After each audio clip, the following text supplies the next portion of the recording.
Hello and welcome back to the channel. On today's tutorial, I'm going to be sharing with you how to draft and sew this beautiful corset gown with a rounded basque waist and a draping on the bust and shoulder area. So if it's your first time viewing my channel, please hit on the subscribe button.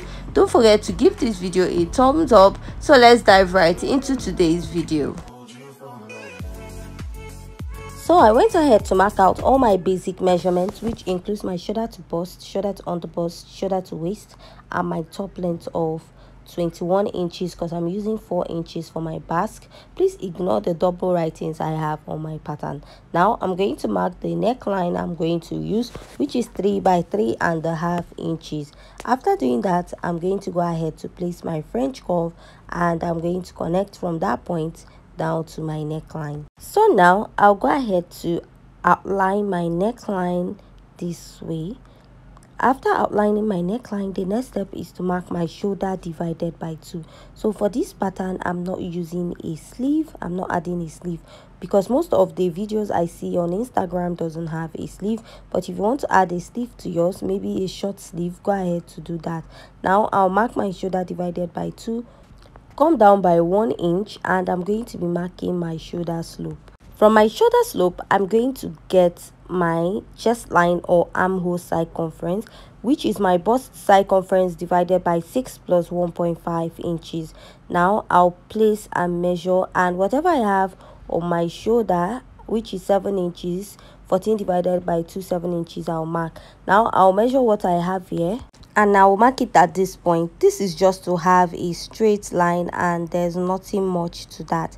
After rolling out my line, the next thing I'll do is to connect my shoulder line this way.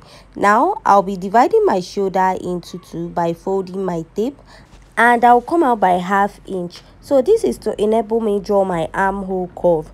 Now I'm going to go ahead to mark my bust circumference divided by 4 at this point, which is 8.3. The reason why I'm doing this is because it will serve as a guide when I'm drawing out my armhole. And I'll connect to the center and then connect to the upper part of my shoulder.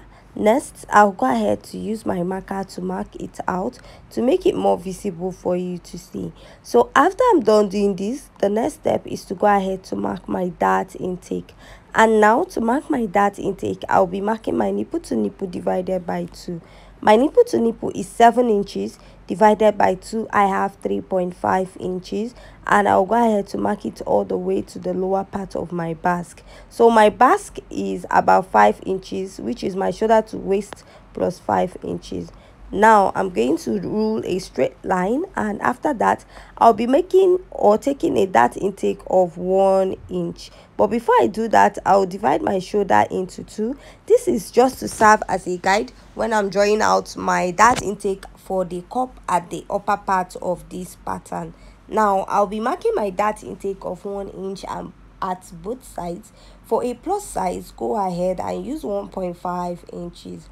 Now after marking this out, I'm going to place my French curve and I'm going to rule a line and connect. At this point also, I'm going to rule a line and connect. Now I'll be using my marker to mark it out to make it more visible for you to see. After marking this out, the next step is to go ahead to mark out your cup area. Now I'll place my French curve, connect from my under bust to my bust. Go ahead and repeat the same thing at the other part. Place and connect from your bust down to your under bust. Now I'll be going up by 1.5 inches at this point. Now I'll place my ruler and draw out a straight line. This will be serving as my guide. I'll mark 1 inch here and 1 inch here for my dart intake for the upper part of my cup. So for a plus size, go ahead and use 1.5 inches or more. Now I'm going to go ahead to connect. After I'm done connecting, this is what I have on my pattern. Now I'm going to go ahead to draw out my cup. So now the next step is to go in by ½ inch and come down by ½ inch from your chest line, or you can use your chest line.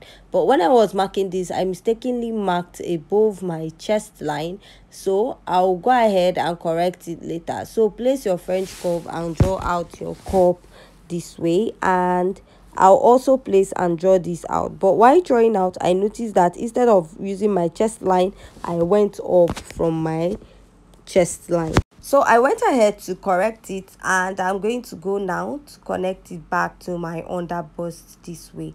So now I'll be drawing out my cup. So the shape you have here determines how your cup styling will be at this point. So I want to have like a little sweetheart neckline, so I'm going to place and connect. This is my cup A. I'm moving over to my cup B.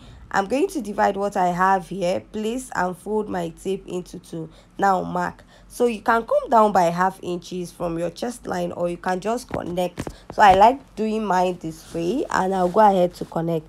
Place my French curve, and I'm going to connect back to my chest line. So this is what I have after I'm done connecting. So now I'm going to connect the yoke part of this pattern. I'm going to go ahead and use my pencil to outline it out. After outlining it, I'm going to use my marker to outline it to make it more visible. So now we are going to start imputing our measurements. I'm going to mark my bust circumference divided by 4, measure the 2 inches dart intake, replace it, and I'll add my sewing allowance to this pattern, which ends at the end of the pattern. So whatever I have on my chest line, that is what will be on the bust line of my pattern. So I'll extend my bust line. Now moving over to the under bust, I'm going to measure the under bust circumference divided by 4. I'll go ahead and mark that. After doing that, I'll measure the dart intake, replace it, and I'll be adding my sewing allowance to this pattern. So after that, I'll mark my waist circumference, measure the dart intake, and I will add the sewing allowance to this pattern also. So I'm not snatching my waistline, so if you're snatching yours, go ahead to use that to mark your waistline. So I'll go ahead to connect my pattern. So after I'm done connecting my pattern, I'll come in by 2 inches, that is from my sewing allowance, and I'll go ahead to label my pattern this way. So now we are going to draw out the roundish basque waistline of this corset, and I'll go ahead to place my French curve this way, and I'm going to connect and rule out the waistline. So by the time I blend my pattern, this part will be meeting the other part.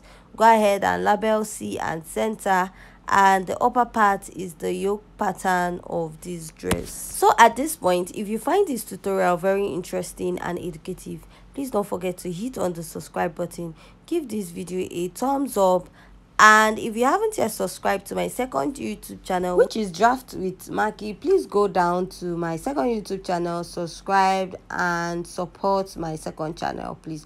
So now after cutting out this pattern, this is what I have on this part. Now we'll be moving over to the back pattern. Now on my back pattern, this is what I have.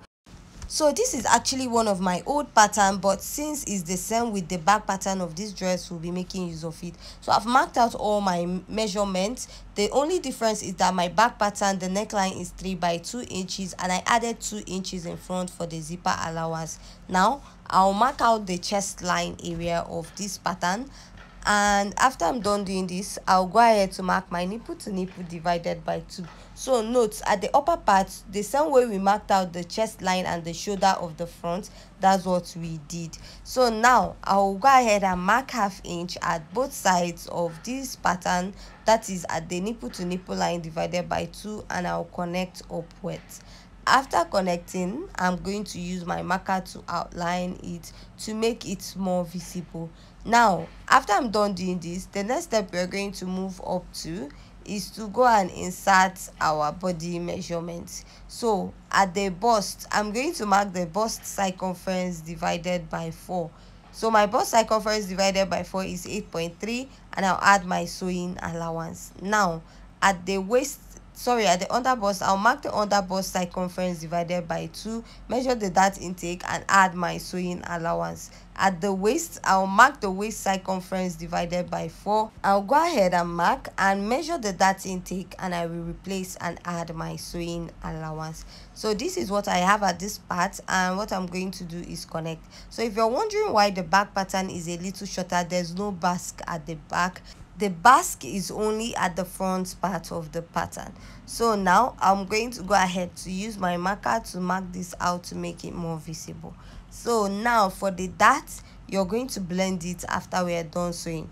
Now I'll go up and mark 1 inch. This is to create the yoke effect at the back of the dress. So now I'll place my French cuff and I'll connect back to this point. So I'm going to go ahead to add 0.25, mark 0.25. This is to get rid of the bulginess at the back of the dress. Now to get rid of the bulginess at the back of the zip, I'll mark 1/2 inch and I'll extend it upwards this way and I will connect. So after doing that, this is what I have at this point. And the next step we're going to take is just to go ahead to cut this out. So if you have any question concerning this tutorial or any part of this video that you don't understand, please leave your question at the comment section. After cutting it out, this is what I have. Now moving over to the skirt pattern of this dress.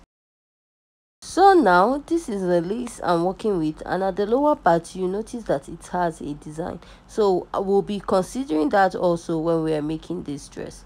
So now the full length of my dress is actually 56 inches. Now to cut off my skirt, I'm going to start from the waistline.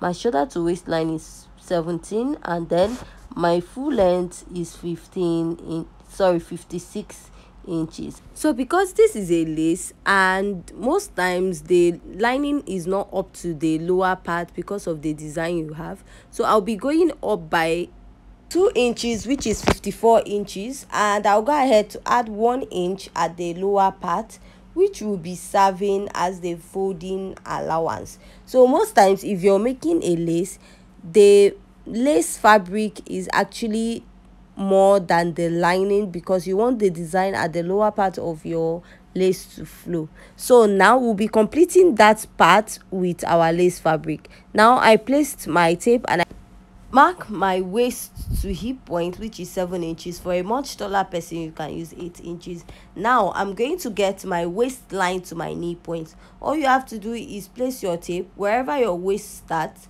My waist starts at 17 inches and my knee point is at 35 inches. I'll go ahead to mark. So after marking that, I'll be going up by 2 inches from my knee line. So this is just to give the skirt a fitted look from that point. You want your skirt to be fitted when you're wearing it. Now I'll go ahead and mark my waist circumference divided by 4. My waist is 28 divided by 4. I have 7 and I'll be adding my sewing allowance. Now to fold your skirt is actually to use your hip circumference divided by 4 plus your sewing allowance. So that means that my pattern at the hip part stops at my hip circumference divided by 4 plus my sewing allowance, and that is what you'll be folding your skirt with. So whatever you have on your hip, you're going to take out 2 inches or 1.5 inches from it. Reason why is that you want your skirt to be fitted starting from that 2 inches that we went up from. So now I'll place my tape. Now my hip is 40 divided by 4. I have 10 plus 1.5 inches sewing allowance. So I have 11.5. That 11.5, taking out 2 inches from it, will actually give me 9.5. So I'll go ahead to mark 9.5 to the end of my fabric. So if you don't want your skirt to be too fitted, you don't want it to be too tight on you, go ahead and minus 1.5 inches. So from my hip point, I'll connect to that point. So this is what I have, and the next step I'm going to do or take is to go ahead to cut out my skirt pattern. Now I'll go ahead to cut out my skirt. So if you're confused or you have any question about the skirt pattern, please leave it at the comment section. So now this is my skirt, and to cut your back pattern, you're going to be adding 2 inches zipper allowance to it. So most times I'm cutting my skirt, for my lace, I normally spread my lining on it and trace it out. So remember that our full length is 56 inches, and for a lace, for the lining we went up by 2 inches and added our folding allowance. So For the lace part of this fabric, what we are going to do is 56 inches plus 3. I normally add extra 3 to 5 inches depending on how tall the person is or how flowy you want your skirt to be, so that the design will be at the lower part of the skirt. Because most times you see lace, you find out that there's a design at the lower part and the lining doesn't really get to that point. This is just to show the design we have at that point. But for a taller person, I think this will not really work, because this fabric might not be your full length and you go ahead to cut your skirt the other way. So I'm going to show you an example of what I mean by cutting and spreading my skirt, and also adding extra 3 inches to my original skirt length. So here is my skirt and I have placed the lining on it. So just like I said, my actual skirt length is 56, my full length is 56 inches plus 3 inches. So that means here I have about 50. My skirt point started from 17 to 59 inches. And looking at the upper part, you notice that some part of this lace is not equal. That is why the spreading of your skirt is best. So after that, I went ahead to just trace out my skirt, and this is what I have. And I'll go ahead to stitch it up by the side. And for the back lining, you're going to use your front lining to cut it out. Add your zipper allowance and spread. You add your zipper allowance or 2 inches or 1.5 inches, spread it this way, and you're going to stitch. So at this point, we have come to the end of today's tutorial. Please don't forget to hit on the subscribe button, give this video a thumbs up, and join us in our next video where we'll be sewing the actual dress pattern. Thanks.